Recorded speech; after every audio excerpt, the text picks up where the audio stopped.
Well, I want to welcome all of our campuses to week one of our new 6-part series entitled Culture Shift. Let me tell you what's going to be happening around here for the next 6 weeks. Together, over the next 6 weeks, we're going to be diving into unpacking and looking at the Old Testament book of Daniel. The series is entitled, again, Culture Shift. Speaking of culture shift, or speaking of shifts, how many know as you get a little bit older, things tend to shift? Come on, how many know what I'm talking about? Specifically, I'm talking about your memory. It's interesting how when we get older, we tend to forget things just a little bit, but it impacts people, impacts relationships. It reminds me of a story about two couples, and they were good friends. They were enjoying friendly conversation when one of the men asked the other, said, "Fred, how was your visit to the memory clinic last month? Man, how'd it go?" "Outstanding," Fred replied. "They taught me these latest techniques of association and visualization. Very powerful." "That's awesome. Hey, Fred, what's the name of the clinic?" Fred stopped and thought, and he couldn't remember. Then a smile broke across his face. He said, "Hey, what's the name of that flower? You know, it's with the long stem and the thorns." "You mean a rose?" That's it. So he turned to his wife, Rose, and said, "What's the name of that clinic?" Now, how do you know that guy better get some healing? Come on, you know what I mean. Quick. Today, I want to begin with a question. I want to jump right into it. I want to jump right into this series. And I want to ask this question. How should we as believers respond when the culture around us shifts? In other words, what do we do when the things that we held dear, the values upon which we built our lives, that were such a part of us, what happens when, as we look around, the things that used to be similar of our value structure, reflective in culture, now it's different? How do we respond to that? You don't have to look far to see that the culture is rapidly changing around us in the country in which we live. But not only here, around the world. I do what's called a message mapping, where I line out everything that I'm going to teach for a year. I don't follow it exactly, but in a sense, I just kind of project, okay, this season of the church, I'd like to teach this, and then this. And little did I know, last really late winter, early spring, as I was laying out the remainder of 2014, little did I know all that was going to be taking place in the Middle East and all the questions and people would be asking me as a pastor. I already had Daniel part of this back to fall. What I do is once a year I try to do at least once, if not twice, a Bible book study. I feel like as the kids are going back to school, so should the adults. Can I have a big amen? I mean, we ought to learn what the Bible teaches. And so the book of Daniel is a fascinating book. The book of Daniel has striking insight for us as believers. Watch this, because in the book of Daniel, Daniel lived in a culture that did not reflect his values. And he not only stood firm, but he flourished. He made a big impact. Culture. What is culture? Culture can be defined as the beliefs and customs of a particular society, group, place, or time. It's a way of thinking. It's a way of living. It's a way of behaving. A culture shifts doesn't necessarily mean a shift in geographical location, but it's a shift in thinking. It's a shift in belief structure. It's a shift in the interfacing and the interconnectedness of people, where once they believe this, now there's a shift, and now this is the belief system. Fact is, you can be in the exact same place that you are today, and yet as you look around, culture, the things that were once held dear can be shifting around you. So, why the book of Daniel? Pastor, why? Okay, why the book? Why are we going to study 6 weeks? And by the way, I want to just say this again. I'm really asking you guys to stay with me for 6 weeks. I understand and appreciate all the sports. I'm into that. I coach junior high football. But if there's a game, there's Saturday night, Sunday, because I think each week I'm going to build upon, and they're going to be so powerful for you to apply. Let me give you 4 reasons why I think it's important for us to hear from the book of Daniel. Number one, Daniel's situation, listen to this. Daniel's situation is becoming increasingly similar to ours. Let me tell you what I mean by that. For most of his life, Daniel lived as a believer in a culture that did not reflect his value. From the time he was a teenager until the time he died. Now, Daniel was deported, I'm going to talk about that in a moment, from Jerusalem to Babylon at the age of 15. He lived till 90, so for 75 years, he lived in a culture that did not reflect the values of his Jewish faith for 75 years. And it's so amazing when you see how the parallel. So my point is, how does a Christ follower live in a culture, live in a home, live in a neighborhood, work for a business, be in a school where values are not reflected as your own? Number two, the second reason why I think it's important for us to learn from the book of Daniel is Daniel's prophecies may soon all be fulfilled. Now hear me when I say that. This book is filled with visions, it's filled with dreams and prophecies of the end times. It's amazing the insight that you're gonna learn and that I'm gonna learn as we study the book of Daniel, because Daniel, the book of Daniel, it's so powerful because it bespeaks of future events that some have been fulfilled and some will be fulfilled. And you're gonna see the alignment and the congruency of that. It's amazing when you read the book of Daniel. Number three, Daniel's God is our God too, and he's still on the throne. Daniel's God is our God too, and he's still on the throne. This may be the most important lesson in the book, that God is in charge. Simple. God is in charge. Watch this. God's in charge of our lives, of families. God's in charge of the nations and the things that happen in the nations. And that's why, don't ever forget this, God's the Alpha. Everyone say Alpha. That's the beginning, the Omega. Say Omega.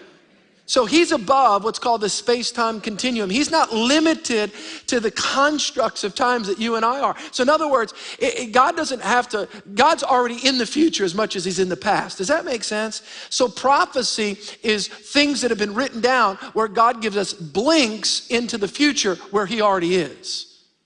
He already knows what's gonna come to pass. Pastor, why is that important? Because if I can get you to come to a point where you'll trust an unknown future to a God that controls the future, your life will change. Yeah.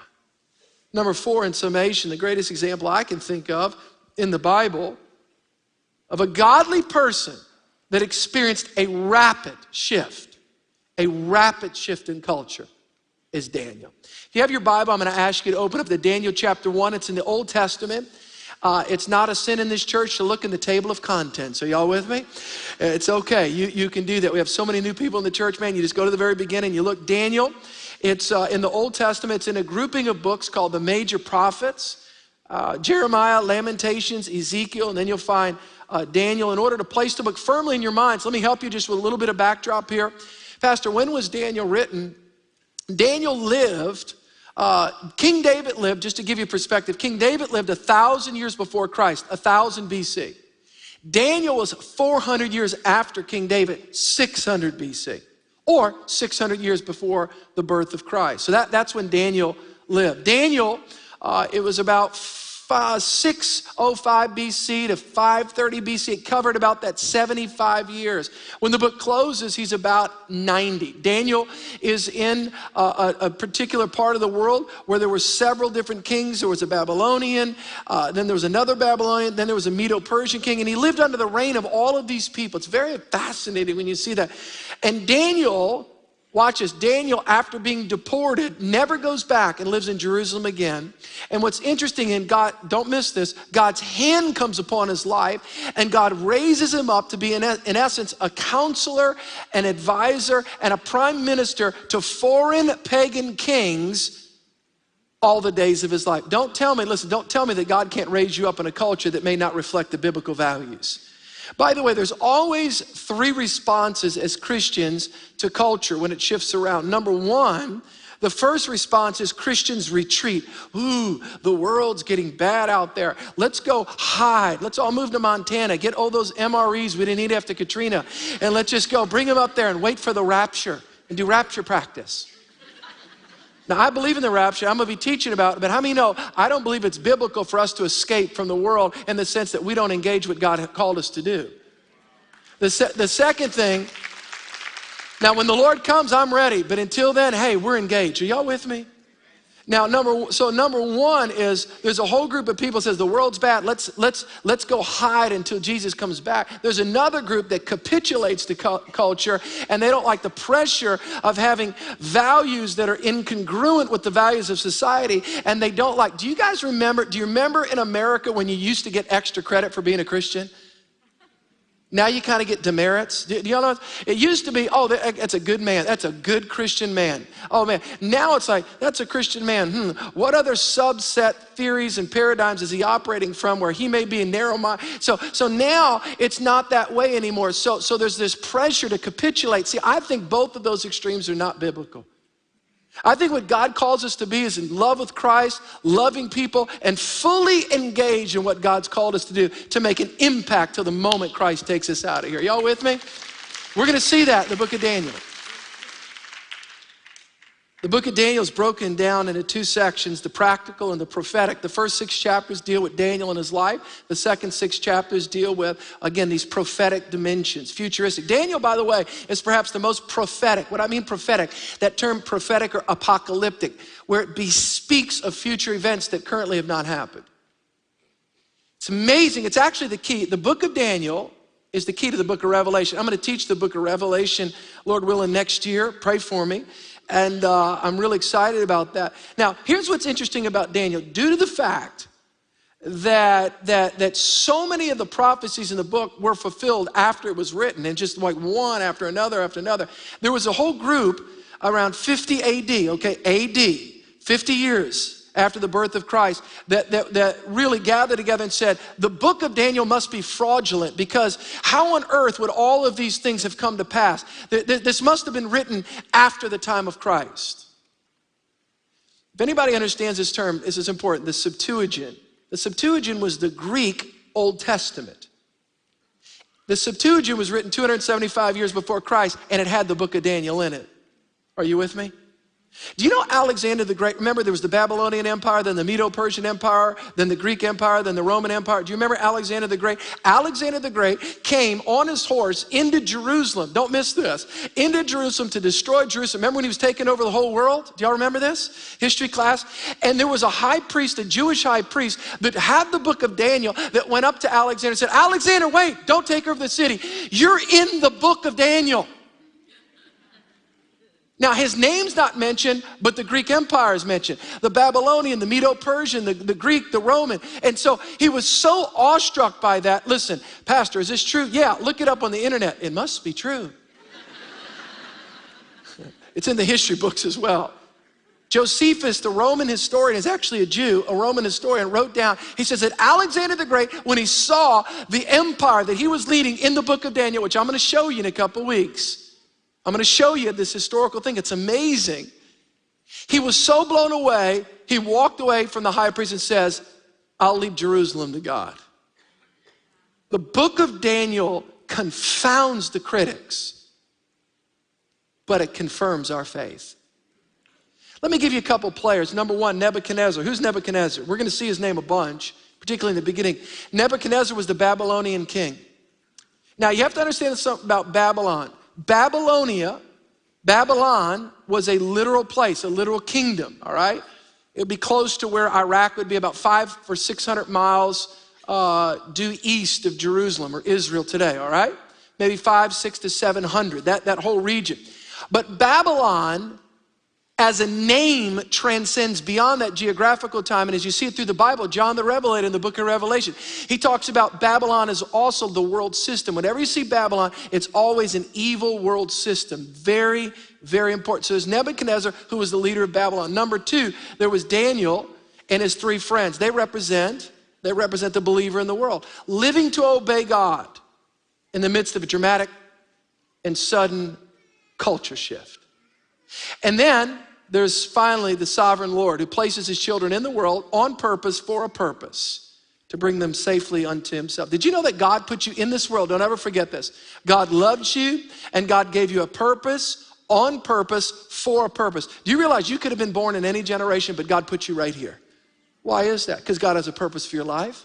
God has a plan for you to make a distinct difference with the gifts, talents, and abilities that God's put in your life and the generation he puts you. And the sovereign Lord, it's so amazing. You'll see that God's orchestration behind the scenes throughout the book of Daniel. It's amazing. Daniel chapter 1, verse 1 and 2 picks up. Let me give you this last backdrop, then we're going to jump into the scripture. Daniel, no, don't miss this. Daniel and his friends, after youth group one Wednesday night, at First Jerusalem Church, he's hanging out. They put up a little basketball goal. They're all kind of hanging out. They're drinking Starbucks. It's really kind of fun. And they're just, what's up? You know, and they're all playing. And all of a sudden, they look to the east and they see some clouds coming. But it's not clouds of rain clouds, but it's dust clouds. And here's the thing. Now, they live in a climate. It's somewhat of an arid climate, so it could have been a dust storm. But they recognized and they realized it was horses. It was Babylonian horses coming from the east. And they went, my gosh. And then the horses circled them, circled all their friends. Like, what's going on here? And they were overwhelmed by this. And then the guys start coming out, and they're speaking this different language. They never heard this language before. They're Jews. They're Jewish people. Speak Hebrew. It's this Babylonian language. What do you guys want? They can't communicate. Next thing you know, they throw them up against the chariot. They put their hands behind their back, and they put them in there. And they start getting all these sharp kids in these wagons to take them back to Babylon. And everybody's going, where are we going? Where are we going? But nobody could communicate with anybody. They blindfold the kids, and the next day, they wake up in a totally different culture. Different language, different laws, different learning. What happens when culture shifts? Number one, culture attempts, number one, to shift, to give us a new language, and not necessarily a new dialect, but new terms. Where things used to mean one thing, you wake up one day, they mean something else. New language, new learning, and new laws. Daniel chapter 1, let's jump into verse 3 to 5. It is not my intention to go verse by verse through Daniel. We would take 2 years, but it's a thematic study. I'm highlighting the 6 main themes, and then I'm going to give you some information where you guys can dig deeper. Y'all with me? Is that cool? Verse 3, Daniel chapter 1, verse 3. Here's what it says. Then the king, that would be Nebuchadnezzar, instructed Ashpenaz, the master of his eunuchs, to bring some of the children of Israel and some of the king's descendants and some of the nobles, young men in whom there was no blemish, good looking, gifted in all wisdom, possessing knowledge and quick to understand, who had the ability to serve, notice this, they had the ability to serve in the king's palace, and whom they might teach the language and the literature of the Chaldeans. By way of the story, Chaldeans and Babylonians, it's one, all right? That's very important to understand this. And the king appointed for them a daily provision of the king's delicacies and of the wine in which he drank, and 3 years of training. So he was going to induct them and then indoctrinate them in 3 years of training to take out of their minds and out of their hearts any vestiges of Hebrew living, Jewish thinking, Jewish religion, Jewish customs, and to implant and to transplant into them Babylonian thoughts, Babylonian language, to teach them the wisdom of Babylon and the history of Babylonian culture, the religion of Babylon. It's helpful that you know, starting out with these verses, that everything after this point, Daniel, we never read in the Bible or in history that Daniel ever goes back to Jerusalem. He lives exiled for 75 years in a foreign land led by pagan kings. Very, very important. This would be called, in my words, Operation, don't miss it, assimilation. Operation Assimilation.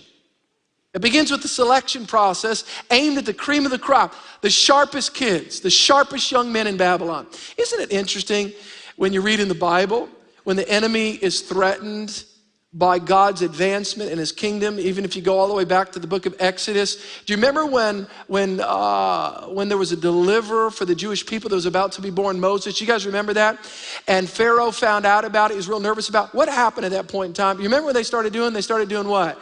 Killing all the babies under 2. 2 and down, wipe them out. There's a deliverer coming. You know, the enemy knows when God's raising up a young man or a young woman in the earth. Are y'all with me? He's threatened by righteous young men. He's threatened by righteous young women. How about Jesus in Jesus' day? When he was about to be, remember when the baby was going to come forth, and Herod got real nervous about that. And where's this Christ child? He got real upset. He didn't know. Under 2, kill him. That's why Mary and Joseph went down to Egypt for a while. There's always a systematic strike of the enemy to try to infiltrate, indoctrinate, and assimilate young minds and young hearts. Why? They're impressionable. They're vulnerable. And that's exactly what you see here. So, what happens? It's a very seductive, clever strategy. Culture shifts and it hits the young. Nebuchadnezzar called in his vice president of human resources, Ashpenaz, and he gave him a two-step strategy. Here it is. Step one, give these good-looking Jewish boys a full-blown scholarship to Babylon State University. I mean, I want them in class. I want them in class every day. And here's what I want. It's a 3-year school, not 4. I want to get them out.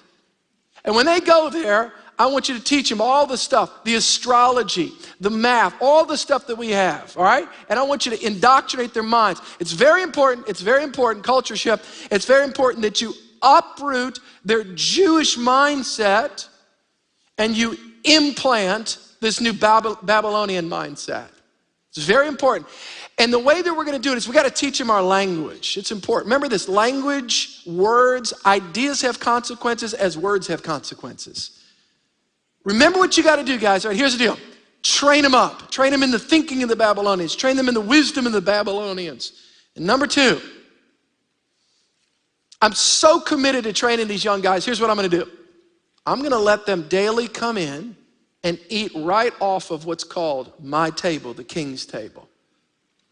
I got 2 teenage boys. How many know if you want to get to a young boy's heart, you got to go through his stomach?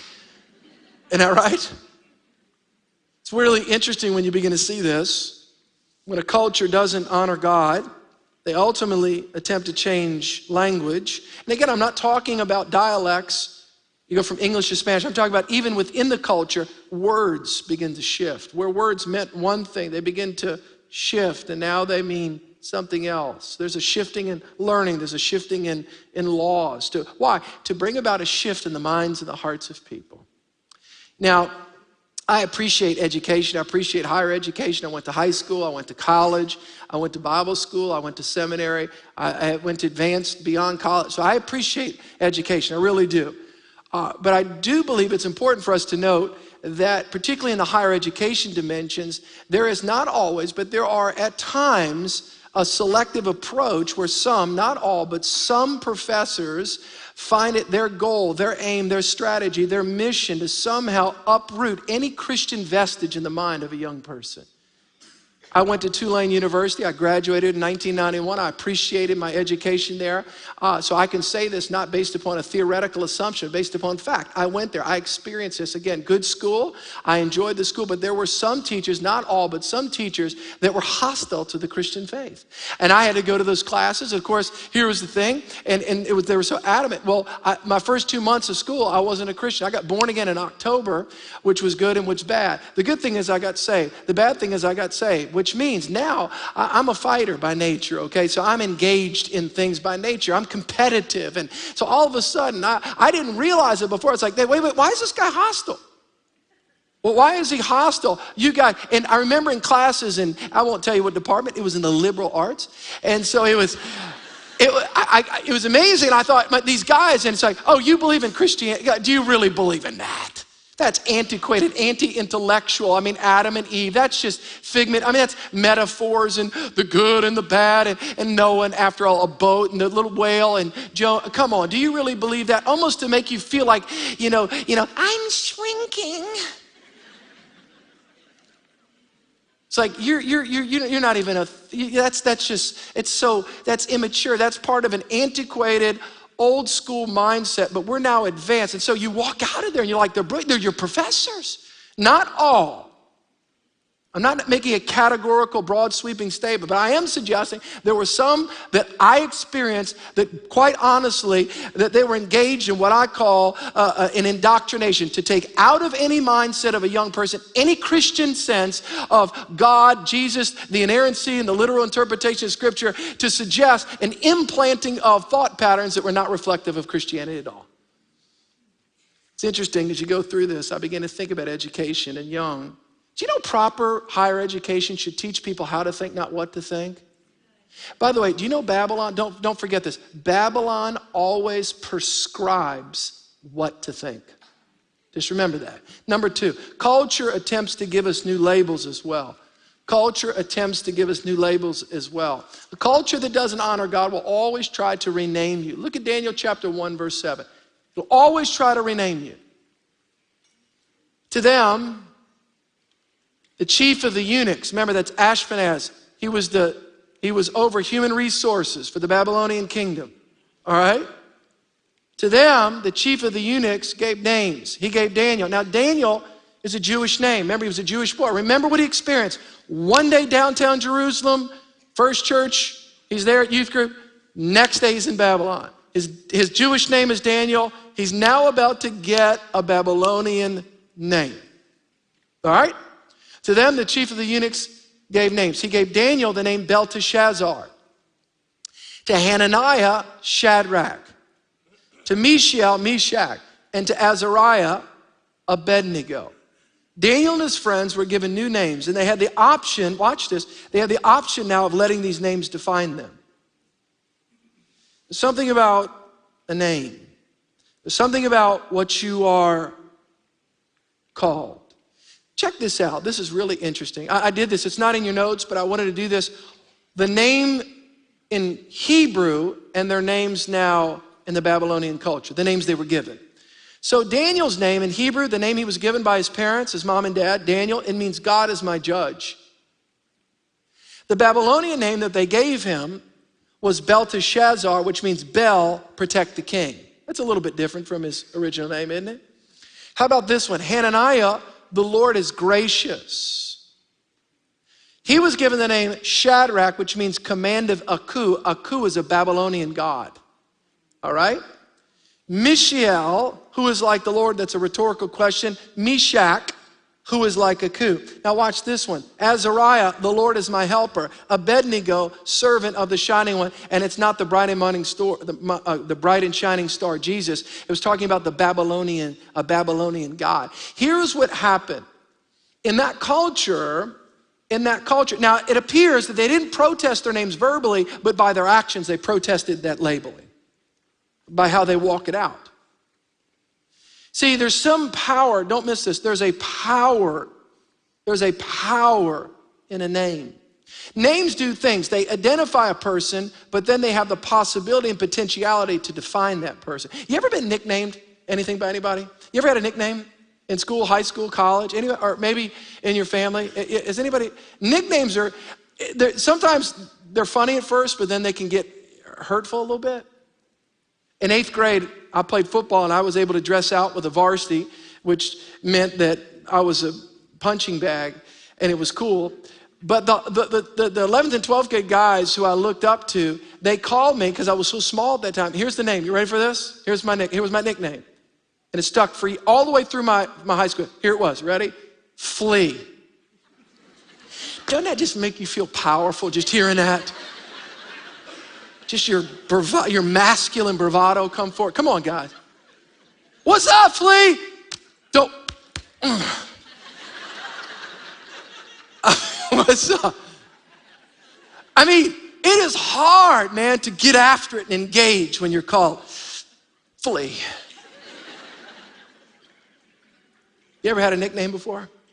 Anybody ever called you something before? See, here's the thing about nickname. I know they're cute and they're fun and all that, but if a nickname is a negative nickname, it can get to the core of your being and it can shift your identity. You can start believing something about yourself that's not even consistent with God's design. God made you in his image, likeness, and dominion. You're not God, I'm not God, but we're made in the image of God. Genesis 1 says that.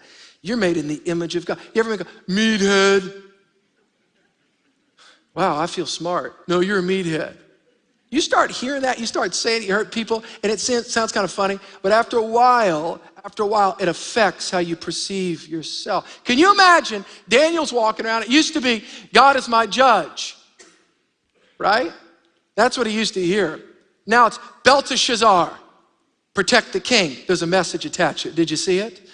Did you see the shift? Protect the king. In other words, your allegiance is not to Yahweh, God, but your now allegiance is to the king. Wow, isn't that interesting?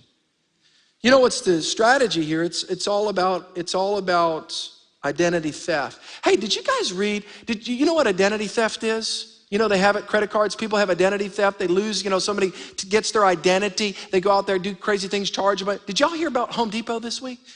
One of the largest potential identity thefts in the history of American capitalism. It's amazing.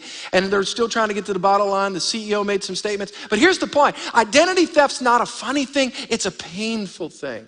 If you've ever had your identity stolen and somebody's used that and they've used your credit cards and they've used your stuff and it costs you time and money and effort, you can get bruised and beat up. And the same way, can I tell you something? You know what the enemy wants to do? He wants to commit identity theft in your life.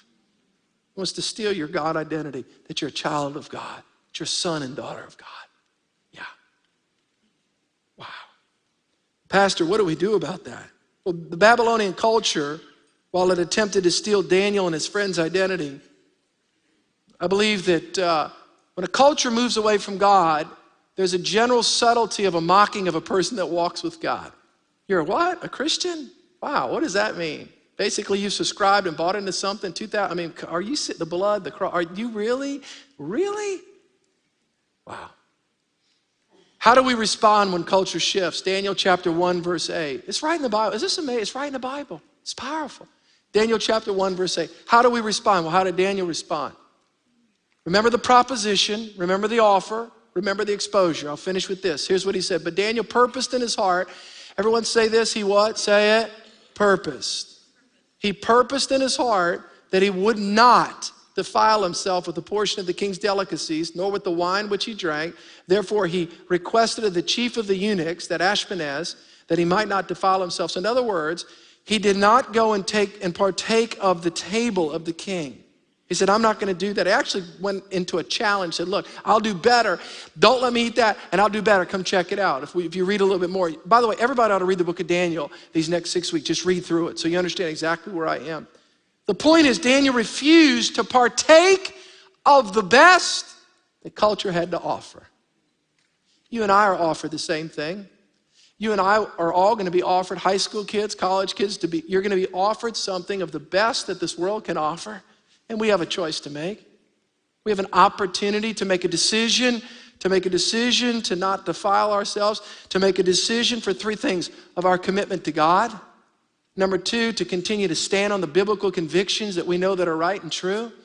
And number 3, to have courage in our heart to stand up even when others won't stand with us. Yeah. There's something about a man or a woman of commitment. There's something about a man or a woman of conviction.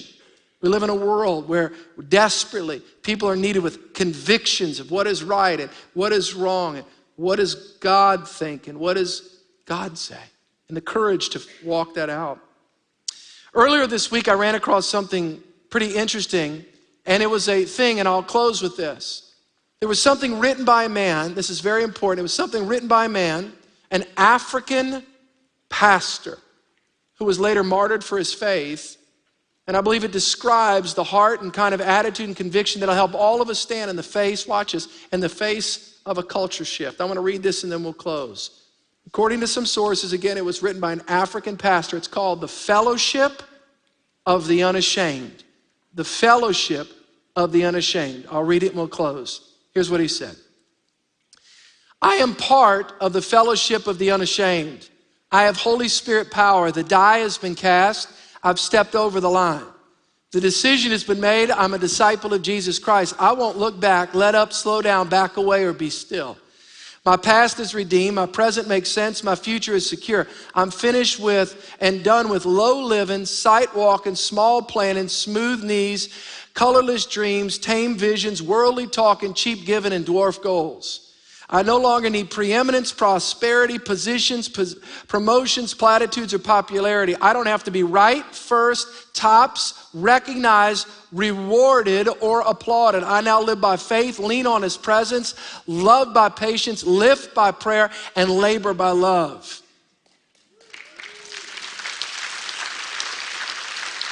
My pace is set, my gait is fast, my goal is heaven. My road is narrow, my way is rough, my companions few. My guide is reliable, My mission is clear. I cannot be bought, compromised, detoured, lured away, turned back, delude, or delay. I'll not flinch in the face of sacrifice, hesitate in the presence of adversity, negotiate at the table of the enemy, ponder at the pool of popularity, or meander in the maze of mediocrity. I won't give up, back up, let up, or shut up until I've preached up, prayed up, paid up, stored up, and spoken up for the cause of Christ. I'm a disciple, yeah. Listen, I'm a disciple of Jesus Christ. I must go until he returns, give until I drop, preach until I'll know, work until he stops me. And when he comes to get his own, he'll have no problem recognizing me because my colors will be clear. Is that your testimony? Come on, isn't that powerful? Powerful. Listen to me closely. There's always three responses for a Christian. When the world gets dark, it's to go, the world's bad, I'm going to hide. The other one is to capitulate and to give in to the pressure of a culture that doesn't have biblical values that are reflective of yours.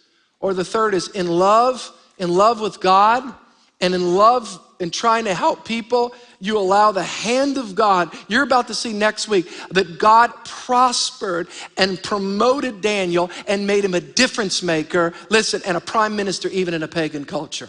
We don't believe at Church of the King we retreat. We believe we run to the battle. Come on, how many of y'all believe that? It's in the Bible. It's in the Bible. Let me pray for you.